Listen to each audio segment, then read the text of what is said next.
अस्सलाम वालेकुम रोहन भाई, रूह की ग़ज़ा क्या है, इसके बारे में कुछ बताइएगा प्लीज़। ठीक है जी। औज़ुबिल्लाहि मिनश्शैतानिर्रजीम बिस्मिल्लाहिर्रहमानिर्रहीम।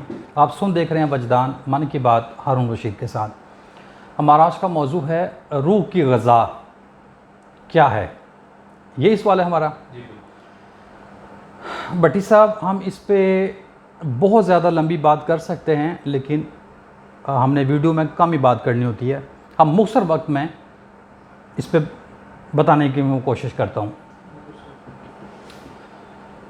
सबसे पहले आप थोड़ा सा रूह के बारे में जान लें। वैसे इस पे मैंने एक वीडियो बनाई हुई है, लेकिन थोड़ा सा मैं आपको इस मौजू के हवाले से बताऊं। ये आपको जितना भी आपको ये जहान दिखाई दे रहा है, ये आपको जो कायनात दिखाई दे रही है, ये जो आपको मादी अलम दिखाई दे रहा है, ये तमाम का तमाम जहान एक रूह की मुख्तलिफ शक्लें हैं। ठीक हो गया? रूह कितनी है? एक। पूरी कायनात की एक रूह है, और उसी एक रूह की ये तरह तरह की शक्लें और सूरतें हैं। ठीक हो गया? अब आप किसी मैं सादा सी मिसाल बता दूं। इस पूरे जहान में पानी कितने हैं? एक ही पानी है ना। वो पानी जिस तरह के बर्तन में जाता है उस तरह की शक्ल इख्तियार कर लेता है। तो इसे ये तो नहीं हुआ कि पानी पानी से जुदा हो गया है, या अलग हो गया है, या दो पानी हो गए, ऐसा तो नहीं हुआ ना। सिर्फ जिस तरह के बर्तन में वो जा रहा है उस तरह की सूरत इख्तियार कर रहा है। तो पूरे जहान की जो रूह है वो एक है। इसको यूनिवर्सल सोल भी कहते हैं, हिंदू इसको परमात्मा भी कहते हैं, और कुरान मजीद में इसको क्या कहते हैं, या अरबी में इसको क्या कहते हैं, ये इसको आप राज रहने दें। इसको हम बाद में बात कर लेंगे किसी रोज़ इंशाल्लाह। तो ये जितना भी आपको मादी शक्लें दिखाई दे रही हैं, मादी सूरतें, जो मादा से बनी हुई सूरतें हैं, इनकी असल क्या है? नूर। क्या? नूर। तो नूर, इसको इंग्लिश में एनर्जी कहेंगे, इसको रोशनी भी कह लेते हैं। ठीक है ना? रोशनी भी कह लेते हैं, इसको एनर्जी कहते हैं। नूर है। नूर की अपनी कोई शक्ल सूरत नहीं है, कोई रंग रूप नहीं है। ठीक हो गया? अब आ गया रूह की ग़ज़ा। रूह की जो ग़ज़ा है वो है खालिस नूर। आगे समझ? रूह की ग़ज़ा क्या है? खालिस असली हालत का नूर।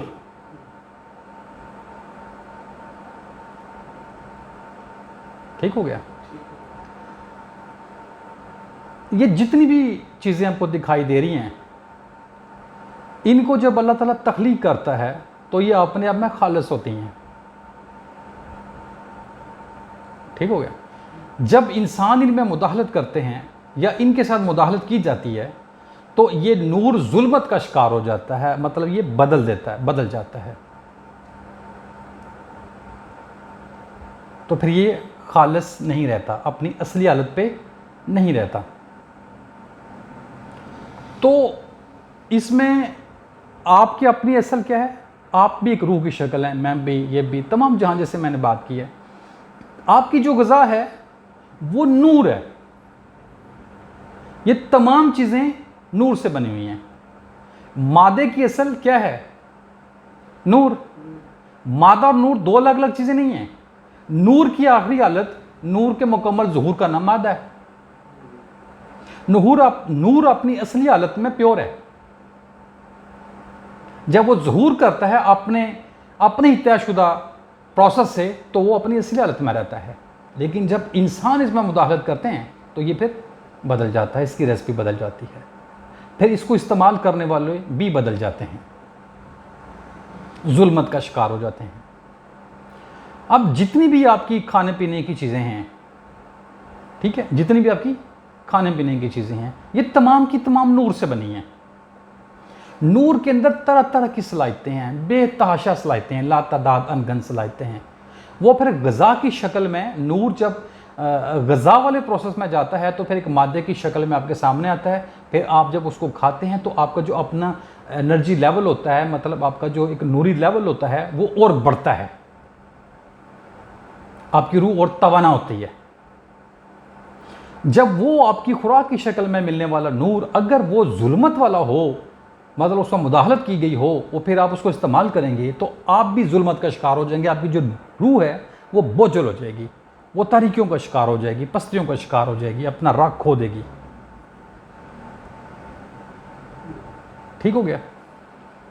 अब देखें, आपकी जो खाने पीने की चीज़ें हैं जिसमें जो टॉप पे हैं, जिसका अल्लाह ताला ने कुरान मजीद में जिक्र किया, जो रसूल अल्लाह को बड़ी पसंद थी, वो क्या हैं? खजूर है, जैतून है, खजूर, जैतून, अनार, अंजीर, शहद। ये नूरी फॉर्म में है, तमाम चीज़ें नूरी फॉर्म में, लेकिन ये टॉप पे हैं। ठीक हो गया। जब इनमें आप मुदाहलत करेंगे तो ये भी नूर से जुल्मत का शिकार हो जाएंगी, आप इनको भी नूर से जुल्मत में बदल देंगे। देखें, एक तो शहद की मक्खी शहद बनाती है, उसके प्रोसेस को देख लें, कैसा आला है, कैसा फाइन है। इंसान भी बनाने लग पड़े हैं। इन दोनों में क्या फ़र्क है? दोनों आप खाएंगे ना, फ़र्क क्या है दोनों में? एक आपके अंदर जुल्म पैदा करेगी, तारीकी पैदा करेगी, गुमराही पैदा करेगी, एक आपके अंदर नूर को बढ़ाएगी, आपकी रूह को और मजबूत करेगी। वो रूह की ग़िज़ा है ना, वो तो सफ़र तो रूह ने करना होता है, उसको नूर मिलेगा तो सफ़र करेगी ना। नूर तो रोशनी है, उसने रोशनी लेनी तो रोशनी में चलना है ना। क्योंकि जिस कायदे और कानून के मुताबिक अल्लाह ताला ने वो चीज़ तैयार की है, इंसान कर ही नहीं सकता। ठीक हो, आपको बात समझ आ रही है? तो मकसद क्या है? रूह की ग़िज़ा नूर है। अच्छा, अब कुछ लोग कहते हैं कि रूह की जो ग़िज़ा है वो मौसीकी है, या क्या लेते हैं ज़िक्र वज़कार है, ऐसा ही है ना। तो ये मुकम्मल बात नहीं है, ये एक छोटे लेवल की बात है। मौसीकी तो खैर नहीं है। हाँ, अलबत्ता जो है ना, काफ़ी एक तरीका है आपके अंदर एक कैफियत पैदा करने की। ठीक है, एक आपके अंदर रूहानी कैफियत पैदा करने की। तो बग़ैर अल्फाजों के अगर आप कुछ साथ सुनते हैं तो आपको हेल्प करता है। तो जो ज़िक्र है ये मखसूस जो आपकी रिक्वायरमेंट्स होती हैं, या आपका कोई टारगेट है, या आप कोई चीज़ चाहते हैं, तो उसको हासिल करने के बेहतरीन ज़रिया है और ये ज़बरदस्त है। मसलन कि आपको अगर अल्लाह ताला से ताकत चाहिए, आप अपने को कमज़ोर महसूस करते हैं, आपको ताकत क़ुव्वत चाहिए, तो आप अल्लाह से मांगेंगे ना।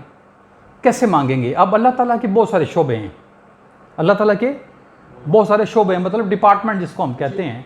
तो आपको ताकत चाहिए, क़ुव्वत चाहिए, आपका बदन कमज़ोर है, तो आप किस डिपार्टमेंट में जाएंगे? अल्लाह ताला का कवि डिपार्टमेंट है। कवि या कवि हो, या कवि हो, मुझे ताकत चाहिए, मुझे क़ुव्वत चाहिए। जितने भी इस रिलेटेड ताकत देने वाले शोबे हैं, आप उनमें जाएंगे, मांगेगा आप अल्लाह ताला से। ठीक हो गया। तो अब आपने वहाँ गए, आपने एक सवाल किया, तो आपको ज़ाहिर बात आपको सुना गया, तो आपको वो चीज़ भी दी जाएगी। अब बताएं, आपको वो ताकत कैसे मिलेगी, क़ुव्वत कैसे मिलेगी? जी बट से बताएं, बताएं किस तरह मिलेगी। अब आपको मैं एक बड़ा सुनहरा असूल बता रहा हूँ, आपको एक कानून बता रहा हूँ। अगर आप इस एक मिसाल से इस बात को समझ लेंगे ना, तो आप बहुत बड़े राज से आशना हो जाएंगे। आप बहुत सारी चीज़ें आपके ऊपर खुद ब खुद ही खुलना शुरू हो जाएंगी। ठीक है, एक इस मिसाल से तो आप अल्लाह ताला से ताकत चाहते हैं, क़ुव्वत चाहते हैं, तो आपने कहा या कभी हो, मुझे ताकत चाहिए, क़ुव्वत चाहिए। अब अल्लाह ने आपको ताकत क़ुव्वत देनी है, कैसे दे? ऐसे असबाब पैदा होंगे कि जिससे यानी कोई ऐसी खुराक में खाता हूँ या बिल्कुल ठीक हो गया, बिल्कुल ठीक है जी। अल्लाह ताला फिर आपके लिए ऐसे असबाब पैदा कर देगा, आपको ऐसी ग़िज़ा और खुराक का बंदोबस्त कर देगा जो अपने अंदर बहुत सारी ताकत और क़ुव्वत लिए हुए है। अब यहाँ आपको इल्म चाहिए ना कि अगर आपने अल्लाह ताला से क़ुव्वत मांगी थी तो उसने आपके लिए ऐसे ग़िज़ा का बंदोबस्त किया। लेकिन लोग क्या करते हैं, वो कहते हैं, वो समझ नहीं ना होती उनको इल्म, वो कहते हैं जी ये तो मुझे पसंद नहीं है, ये तो मुझे पसंद नहीं है, फ़लाँ चीज़ तो मुझे पसंद नहीं है, तो वो अपनी ही मांगी हुई चीज़ को जब अल्लाह ताला देता है तो उसको रिजेक्ट कर देते हैं। तो कोई इस तरह नहीं होगा कि अल्लाह ताला आसमानों पर बैठ के तो उसकी दुआ सुन के तो उसको फूंक मार देगा तो उसके अंदर बहुत सारी ताकत आ जाएगी, ऐसा नहीं। उसके कानून हैं। वो आपके लिए ऐसे असबाब पैदा कर देगा, आपसे ऐसे अमाल कराएगा,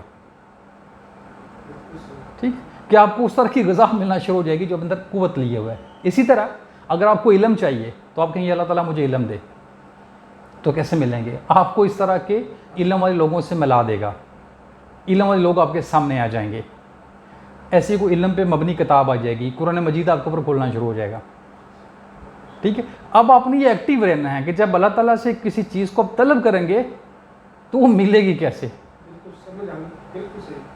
तो हमारा सवाल तो था रूह की ग़िज़ा, वो तो मैंने थोड़ी सी मिसालें भी देकर थोड़ा सा लंबा भी कर दिया ताकि उसको प्रॉपर आपको समझ आ सके। तो वो रूह की ग़िज़ा नूर है, इस पे मैंने पूरी बात की, और तो करने की ज़रूरत नहीं है, ज़रूरत तो नहीं है।